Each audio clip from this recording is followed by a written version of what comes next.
Cesar Gonzalez, the CEO and director of Sailfish Royalty Corp. Sailfish is a precious metals royalty company with assets in the Americas. Our two main assets are in Nicaragua, where we have a 3% stream and a 2% NSR surrounding one of the highest grade open pit gold mines on the planet, San Albino. And then we have a 3% NSR on Spring Valley, which is a large undeveloped gold project in Nevada, and some royalties in Mexico. We also have a gold-linked loan outstanding with the company that owns San Albino-Murra Mining Corp. We're paying a dividend, just so happens to be the highest yield of any precious metals royalty company. We're sitting on cash, we're buying back shares, and that's pretty much Sailfish in a nutshell. Sounds good. So good to see you again. I'm speaking to you since around end of August. There's a couple of things happened. You mentioned them there. You've loaned some money to Mako. You spun out Gavilanes with Commonwealth. But it's all the connecting factor here is Wexford, and some of these deals kind of feel to some of the people out there in the marketplace like this is the Wexford Boys Club. You're looking after each other. Is that a fair accusation? No, Wexford is the controlling shareholder of Sailfish and Mako. Very supportive controlling shareholder, I might add. And it's one of these relationships where when things are going well, people criticize it. And when things are going bad and we need to go talk to the CIO and founder of Wexford, Chuck Davison, who I've worked with for 13 years, people are saying, wow, you guys are so lucky you have access to that kind of patient and sophisticated capital. So in my mind, it's all positive, because we wouldn't be where we are today if it weren't for Wexford. When we acquired Spring Valley, and Waterton called a $12 million convertible loan the day before we were closing on the transaction, I made a phone call to Chuck, got the money, closed on the deal. And relationships like that, good luck finding them. They're very rare. Okay, but that's not answering the question. Is like let's start with Gavilanes first of all. Okay, it seems like surely that's been structured to benefit Wexford. You could have spun that Gavilanes out into with a number of other companies, people, individuals, but because of the Wexford connection, that was the easiest quick win, and these guys are going to make a lot of money on that deal, aren't they? Okay, so I'm glad we're talking specifics, because just saying, everything you do involves Wexford. Yeah, they're our largest shareholder, they're controlling shareholder, they're helping us build these businesses. That's a generality.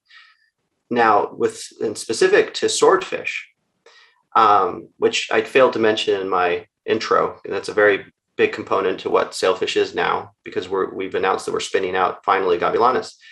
And we've had conversations with many companies about Gavilanes ever since we put it into Sailfish, which has been almost a few years now. And when you deal with other companies where there is no relationship, things can be difficult to structure. When we deal with ourselves, they're a lot faster to structure, and we have a common goal in mind. And in this case, it's get Gavilanes in a vehicle that can dedicate exploration capital. Because if I were spending money inside of Sailfish to drill Gavilanes, I wouldn't have money to buy back stock. I wouldn't have money to pay a dividend. I wouldn't have money, or as much money, to make this gold-linked loan that we made to Mako, which at 1750 gold to 2000 gold, which are the min and the max, there's a floor and a ceiling, yields me anywhere from 8% to 22%, which is a fantastic rate of return on a producing gold mine, where I have intimate knowledge because of my role at Mako. So getting more specific into the transaction with Swordfish, let's talk valuation. So in order to affect the transaction, the TSX Venture Exchange is requiring Swordfish to raise about 18 months worth of budget, to fund 18 months worth of a budget. That's around US 5 million. It'll include some drilling, some sampling, a CSAMT study, some things that hadn't been done in the past at Commonwealth and at Gavilanes, but primarily at Commonwealth. And we're doing that at a valuation pre-money of roughly 25 million US. which against our 48 million silver equivalent ounces puts us at around 52 cents per silver equivalent ounce. The market today is closer to 85, 90 cents, and historically has been closer to $1. But we're in a bit of a downturn in the precious metals junior sector, as everyone knows. So that is an attractive valuation in and of itself. If you look at the history of how Commonwealth ended up inside of Wexford, Wexford had a bunch of debt that was due to them at Marlin. Marlin was the predecessor to Mako. When Marlin merged with Golden Rain to form Mako, Wexford said, okay, in order to get the deal done, I got to extinguish that debt. The way we decided to structure it was Wexford took Commonwealth in exchange for extinguishing that debt. That debt, including accrued interest, was over 75 million US dollars. So the whole of Swordfish, which includes both Commonwealth and Gavilanes, is going to be 25 million. So for anyone who's saying, oh, these guys are self-dealing, it's all to the benefit of Wexford. Wexford's finding a way to steal and from investors. It's the opposite. I've been involved with these companies since the very beginning. Akiba and I created them. Every step of the way, Wexford has done things to help keep the companies public, to help keep them advancing.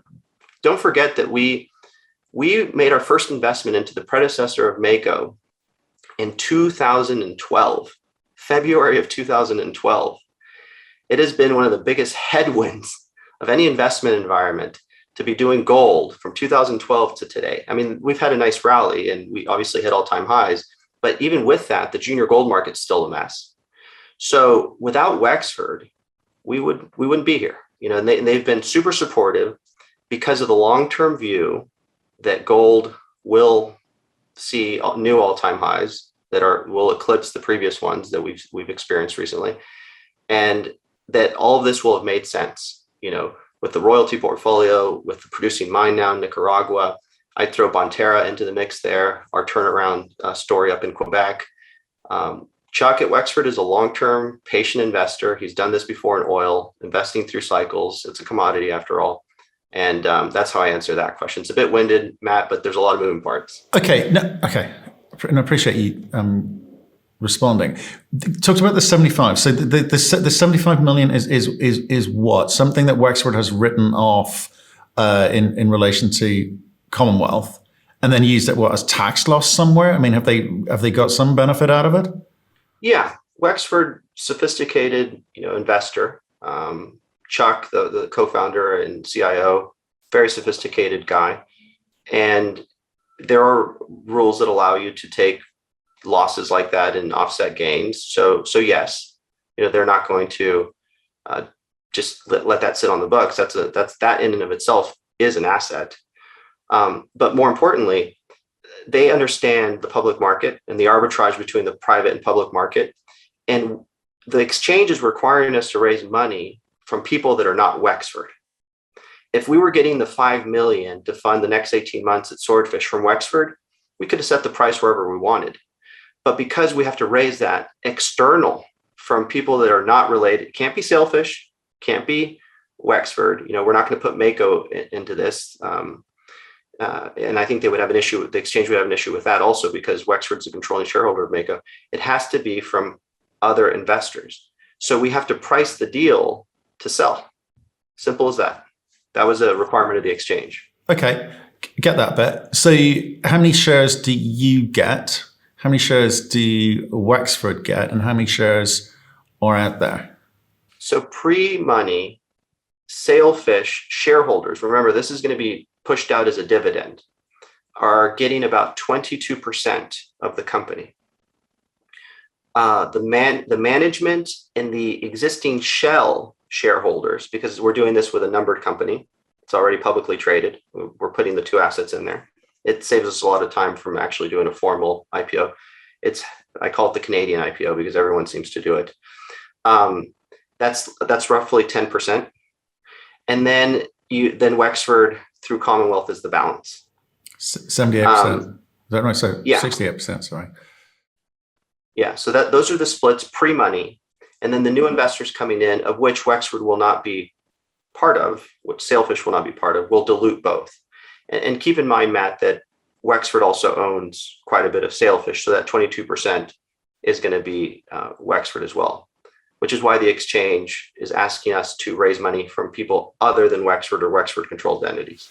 Got it. Okay. So between Gavilanes and Commonwealth, what do you have? What's the combined entity look like?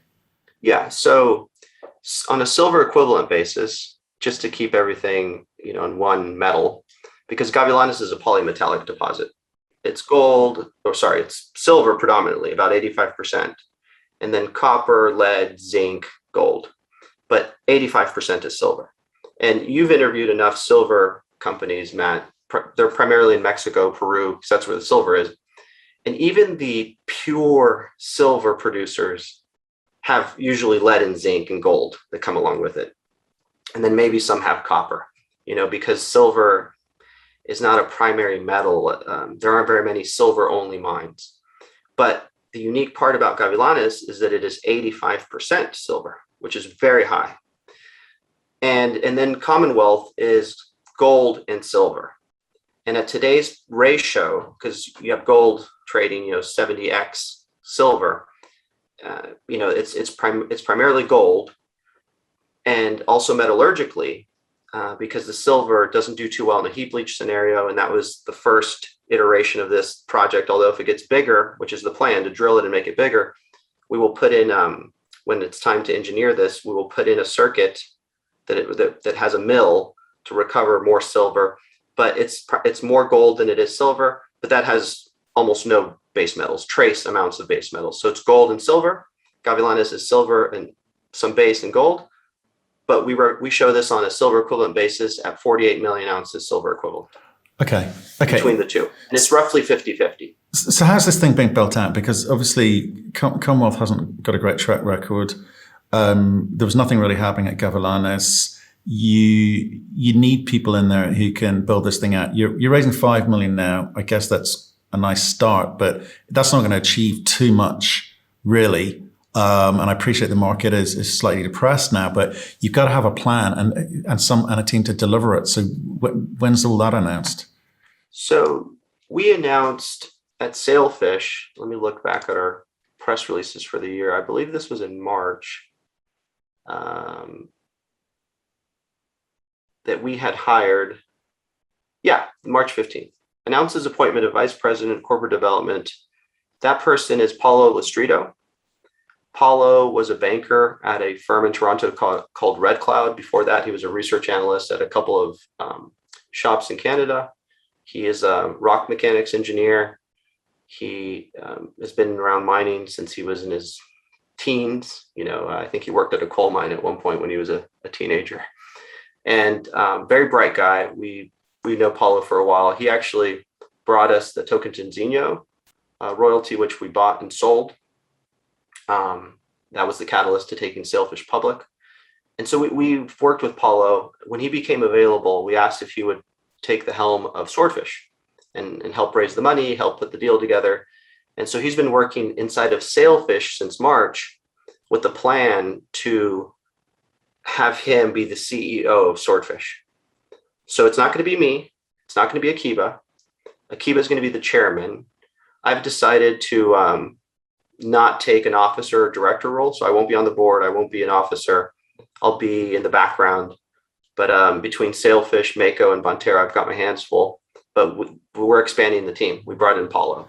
Okay, he's also at Signature, isn't he? I think from memory. Yeah, he's the chairman of Signature.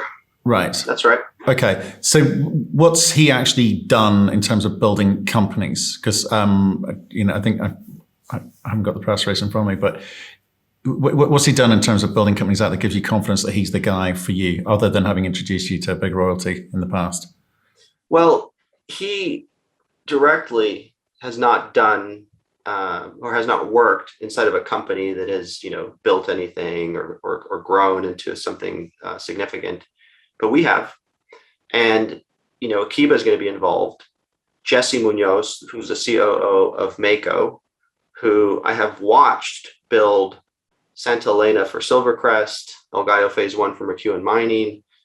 He finished off La Trinidad for us at Marlin. He built San Albino during the pandemic and 2 hurricanes at Mako.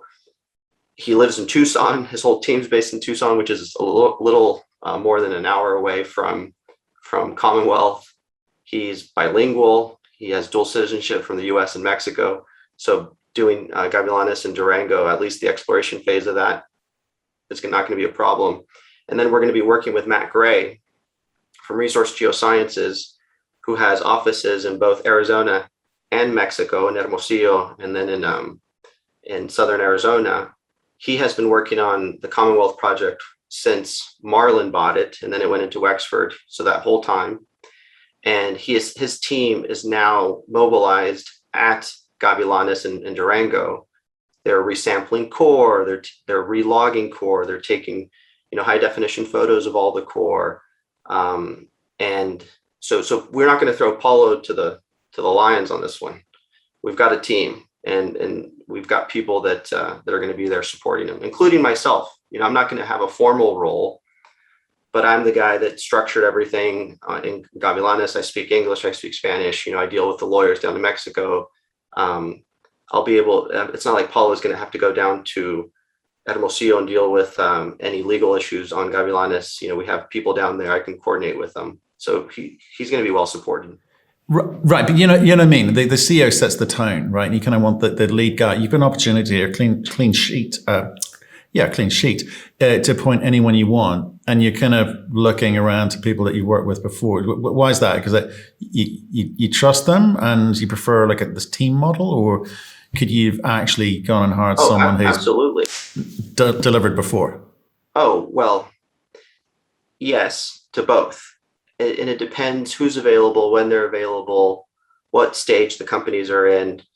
Before we jumped on this call, Matt, we were talking about Bonterra, and that's been a turnaround. And there are still pieces of that turnaround that are yet to be put together, but it's coming.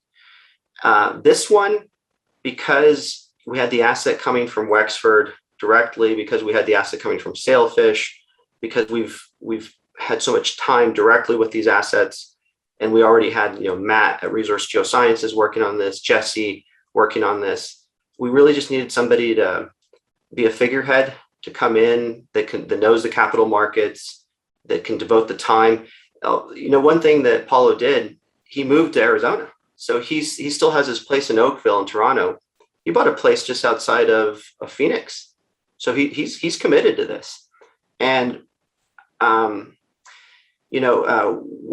early on, when we were getting involved directly as control investors in the precious metal sector, we backed people who I regret backing to this very day. They were bad people.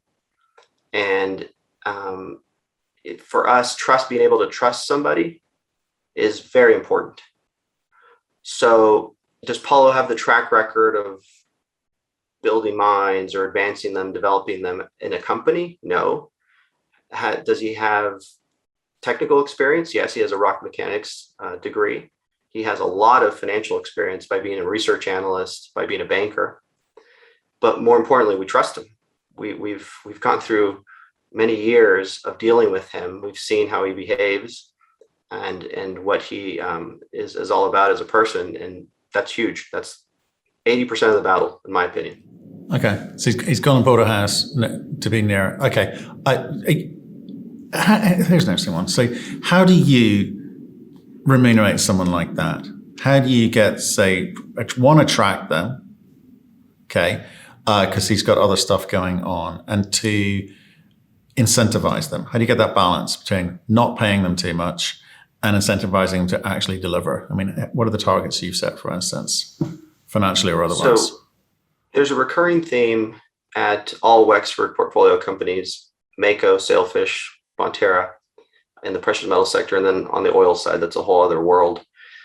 But we have given Paulo shares. If you read the press release that talks about the spinout, it mentions that Akiba, Paulo, myself, Jesse, and also Brian McKenzie, who's going to be the CFO of Swordfish, he's the CFO of Sailfish right now as well, are shareholders of the numbered company where these assets are getting dropped into. And we don't share the exact cap table, But I can tell you that Akiba and Paulo are number 1 and 2 on that table, because the expectation is that they're going to spend the most time on this, and mainly Paulo. So that's how you incentivize a guy like that. He's not doing it for a salary. He'll get a salary, but he's doing it for the equity upside, and he's getting it at a nice valuation. So that's the scheme. That's how we're doing it. Okay. And then you set specific deliverables against which they get graded and shares get allocated as well. Options get allocated, rather, I should say. That's separate. And right. Yes, we will do that. And I've been spending a lot of time with compensation plans. At Mako, we just did our first omnibus equity plan that includes RSUs, DSUs, PSUs, and there's a whole world that I was just not familiar with outside of options to compensate management. We're getting more savvy. Swordfish is not at that level yet. The expectation is we'll give Paulo options in addition to his founder's shares in the shell company that we're using to affect the deal. But it's a startup, and there's plenty of upside from the level he's coming in to where we think this can go to get him started. They're kind of funny things, though. And as this topic comes up, it's reoccurring. Like how do junior companies allocate themselves? Founder shares, cheap shares, whatever you want to call them. How do they continue to reward themselves with options on delivering against share price, deliverables in terms of operationally, et cetera? You can bring people in and say, we've got independently verified or we're lowest quartile, whatever. But the truth is you guys set the bar there, and you've got to be cognizant of what, the fact that shareholders would probably, not be happy if you overpaid yourselves or remunerated yourselves well, but it does happen in this industry a lot. So how do you kind of set the tone so that you say, well, actually, look, we're trying to do this in a responsible way. We're not paying ourselves. You said you're not paying yourself a salary, but you will take shares and options. So how do you do that over at Swordfish? Well, Swordfish, it's going to be a lot like Sailfish in the beginning, where most of the money goes into the ground. We're cross-pollinating the company with people who already work under our portfolio of companies. So Jesse, Brian, they're not going to double dip. It's not like Jesse's going to take the same salary he's taking at Mako. Mako's producing gold. We did just under 8,300 ounces last quarter. We're going to do over 10,000 in the fourth quarter at big margins. It's making money. We can pay Jesse what he deserves to get paid there. At Swordfish, he's going to be doing this for a small amount. Maybe it's all equity. I haven't had this conversation with Jesse yet, but I'm sure he'd be okay with something like that. Brian, same thing, is that he's the CFO of Sailfish. Sailfish has tons of cash on the balance sheet. It has cash flow from the gold link note, from the stream at San Albino. We can pay Brian a competitive salary for the size of our company there. At Swordfish, we can't. I actually think it's an advantage, because if I was putting this company together with fully dedicated people, which it really doesn't require out of the gate, my G&A is going to be, a couple $1 million, just to get 4 or 5 top quality guys, a VPX, a CEO, a CFO, those 3 at a minimum, and then maybe a COO. Yeah, I mean, the G&A would be high, but because we can pull people from other projects, and then I'll be in the background, helping out and making sure Paulo has all the institutional knowledge that I have from putting these things together. So he's not out there on his own, swimming alone in the ocean. So yeah, I mean, it's a tricky balance. What I've seen historically as an investor, the people who are actually trying to rip off shareholders, they don't do it through equity. They could care less about equity, because equity, you need the stock to go up for you to make money. That's not such an easy thing.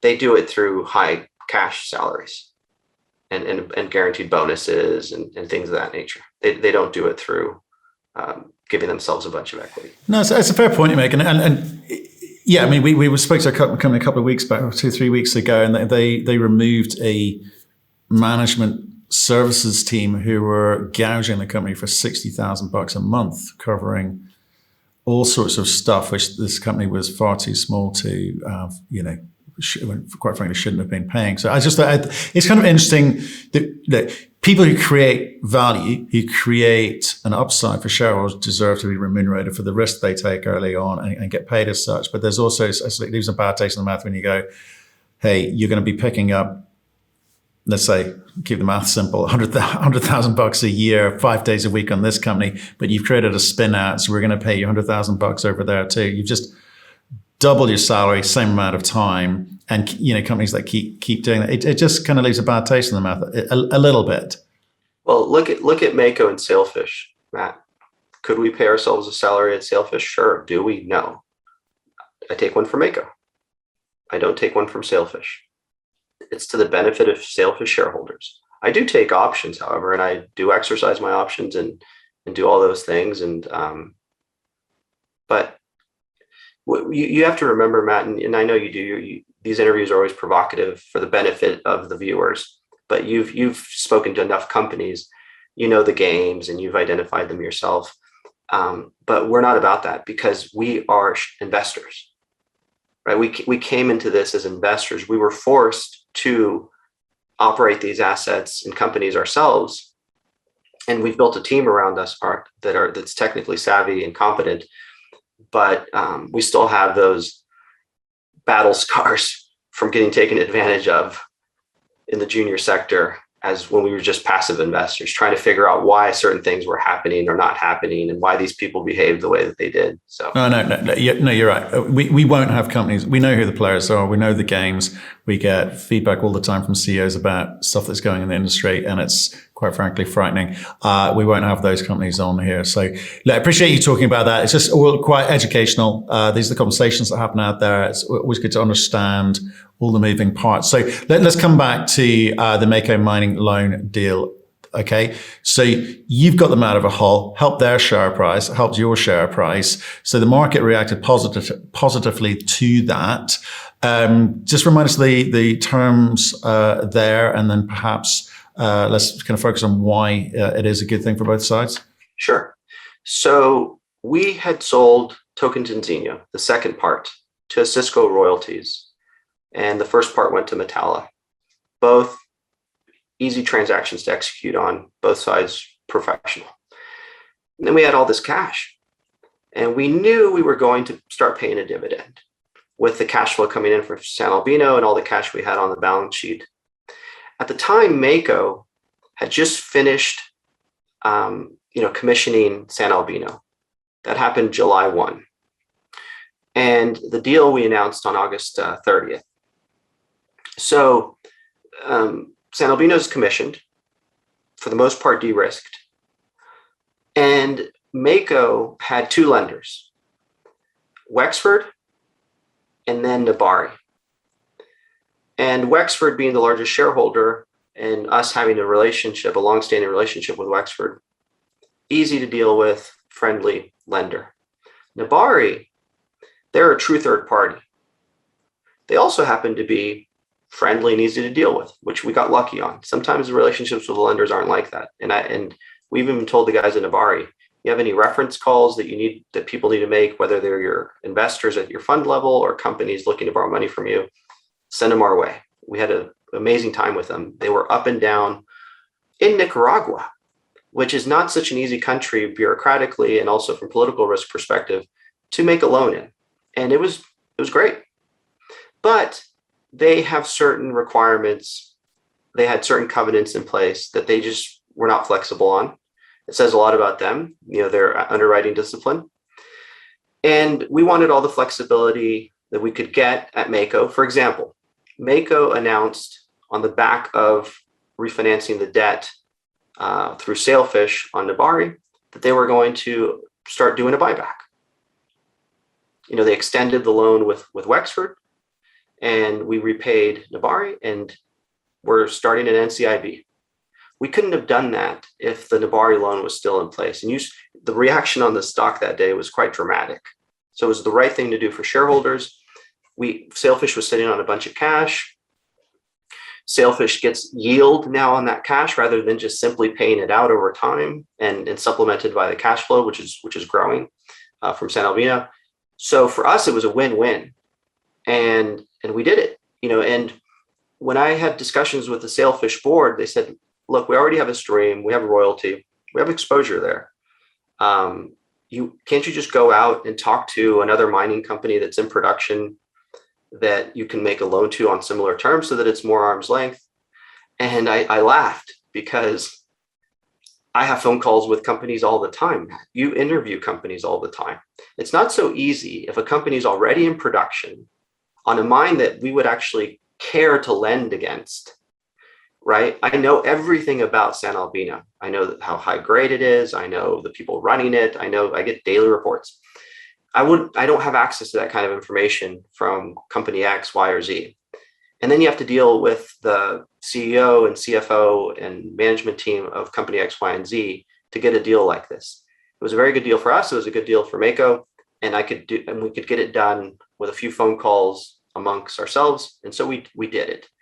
Going out and trying to do that exact same deal with a third party take months if you can even get it done.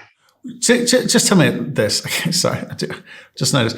I'm not quite sure why you still got the word royalty in your name. Quite frankly, it should be like Sailfish Consolidated or something. So, because you're doing different types of structures. Yeah, we've talked about this in the past, haven't we? So I'm not quite sure. Yeah. What you want to be, but you do want to make money. So the loan deal, I get why it kind of works for both parties, and quite frankly, the fact that you know each other, I think is helpful. Did you? Were there any kind of punitive or onerous conditions to the Navarre the facility which Mako had, which have now been removed? Is that why the market reacted like it did? Oh, absolutely. The headline one was the ability to pay a dividend, right? With that Navarre loan in place, it would not have been possible, or sorry, not pay a dividend, to repurchase shares. It would not have been possible to take cash and go around the debt and buy shares, which we now have the ability to do. Not saying we're going to go run out and do that. We have a high cost coupon to Wexford. The priority is to pay that down. But if our shares go down to a level which we think is not reflecting the value of the business, we can step in and support it. It's a pretty nice tool to have. The Navarre debt, I don't want to get into too many details. It also had a working capital covenant, a minimum cash covenant. The way we're running Mako right now, I say we because I'm an officer of Mako as well, is that we want to be as aggressive as possible to give ourselves, to pay down the debt to Wexford specifically as quickly as possible. And in order to do that, we might have to run a higher than normal working capital balance. We've developed good relationships with our contractor, our mining contractor, with our suppliers. We know where we can have a month or two of outstanding payables with. We know the people that need to be paid up front. We know the people that need to be paid, on delivery of supplies. So we've developed those relationships, and we want to optimize our balance sheet. With the Navarre debt, we weren't able to do that because there was a certain working capital number that needed to be met and cash balance that needed to be met, which now we can, if we want to run at $500,000, cash balance or 100,000 or 200,000, however low we want to go, we can go. With the Navarre, there was a number, I don't want to get into specifics, where we couldn't go below that. And that's just tying up cash that we could actually use to repay Wexford, So it really liberated the company to do that. Okay, so but why did Wexford take the opportunity to take out $1.8 million of funds owing? I mean, sure, but their balance sheet is big enough. They don't need it. What were you sort of cleaning up there? So they actually didn't want it. We did it so that we can take as much money from Sailfish that was prudent. We didn't want to take the whole 10 million, but we thought 8 million was a reasonable amount and make money on that. To make that today. So at 1750 gold, it's around an 8% IRR. The first payment already went through for September, and the average gold price for the month of September using the London PM fix was like 1770 something. So we're at a little higher than an 8% coupon at the present time. Gold looks great. It caps out at 2,000, and at 2,000, this is closer to a 22% rate of return on that money. I wanted that upside. I wanted exposure to that. And 8 million was a number I decided on at Sailfish that, we on the Mako board said, okay, we can do that, and we'll pay the spillover to Wexford and reduce that debt. But it was really something that Sailfish pushed on. I wanted to put that money to work. Well, yeah, you have, and you're getting clipping a coupon. Great, and it's with people fantastic. But for Mako, they were looking to refinance that out. Were they struggling to, have conversations elsewhere? Or, were you doing them a favor by doing? I know you're getting 8% ish, but you're a royalty company. It says it in the name, right? So you're a royalty company. You should be chasing down royalties. So what was that conversation like? Because I know you're all sitting on each other's boards, and it's kind of, you're talking all the time. Yeah, we could have. Do you know what I mean? It's problematic for you because people, again, it comes back to that thing of people don't know what you are. And we have talked in the past about, well, maybe it's a royalty company. We should do roll up of royalty companies, and maybe that's a smart way to go. But is this going to cause you problems further down the line? I don't think so. Our stock's trading at a 52-week high. And if you think about it, I had a conversation with the guys from Wheaton Precious Metals at Beaver Creek, and we were talking about a financing they recently did where they put in equity, where they structured a royalty, some type of stream as well. You have to get creative these days. Just doing royalties that are, like the ones that were done in the 70s and 80s, I'd love to. I don't have a time machine though, Matt. So we have to get creative in how we do it, who we do it with.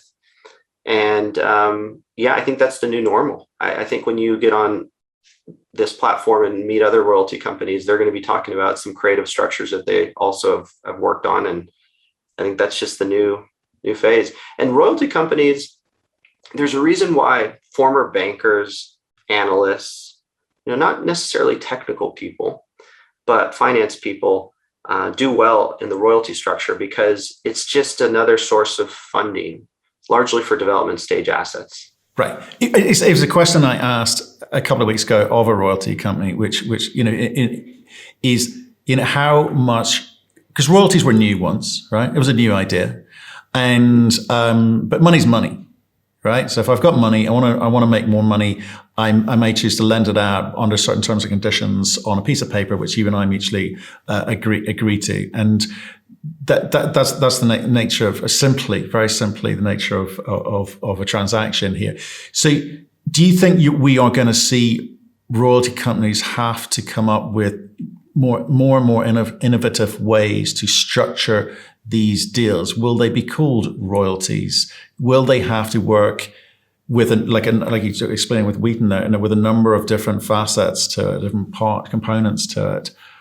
What's going to change? Because it's clear to me that you're kind of all over the place with, you don't mind how you make money, and call it what you want, it seems. Absolutely. Yes. And if you look at the larger cap royalty companies, that's exactly what they're doing. They're getting very creative in the way they structure deals to give them more exposure across the capital structure, equity, debt, royalties, streams. Yeah. It's the new normal in the royalty sector.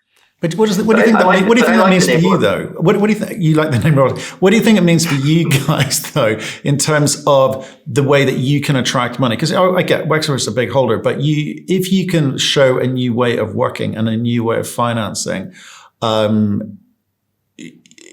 derivatives thereof, you could attract more money into an operation like this. So what do you think it's got to look like in the future to work better? I think a dividend is a key component to this whole business model, and that's because we're looking at it from our experience in the oil and gas sector, where I used to work with the CFO of a company called BlackRock Minerals, a guy named Jeff Wood. We worked together at Lehman Brothers. They pay out a big, hefty dividend, and that's normal. And there are investors, especially in the US, who like to get, 6-7% dividend yield. We're not at that level. We're, in the low fours now because our stock's gone up. But when we announced it, we were just over 5%. And, I think that's part of the component for shareholders. And then how we generate the cash to pay that dividend, so long as it's linked to gold and silver, which is what we care about. And right now we're focused in the Americas. That's another constraint we put on ourselves. We can do stuff elsewhere, but we have a lot of expertise doing things in these time zones, Latin America and North America. So I think that we will have plenty of demand. I mean, you can see it in our share price now. Do we need money from outside sources to take down bigger deals? Yeah. Are we looking at bigger deals right now? No. I think there's enough stuff that's kind of scrappy that we can look at. And here's a sea change, Matt, is that every interview I've had with you, since the very first one where I probably didn't sound so enthusiastic, and you pointed that out, is that we sold TZ, we're spinning out Gavilanes. We haven't bought anything since Terrico, but maybe I'm looking at something now that I want to buy. And it's because our stock is starting to trade more in line with where it should be, which gives us flexibility to use our shares to do acquisitions. And we have relationships where we have access to transactions that other people don't. So, we're just in this, we're opportunistic.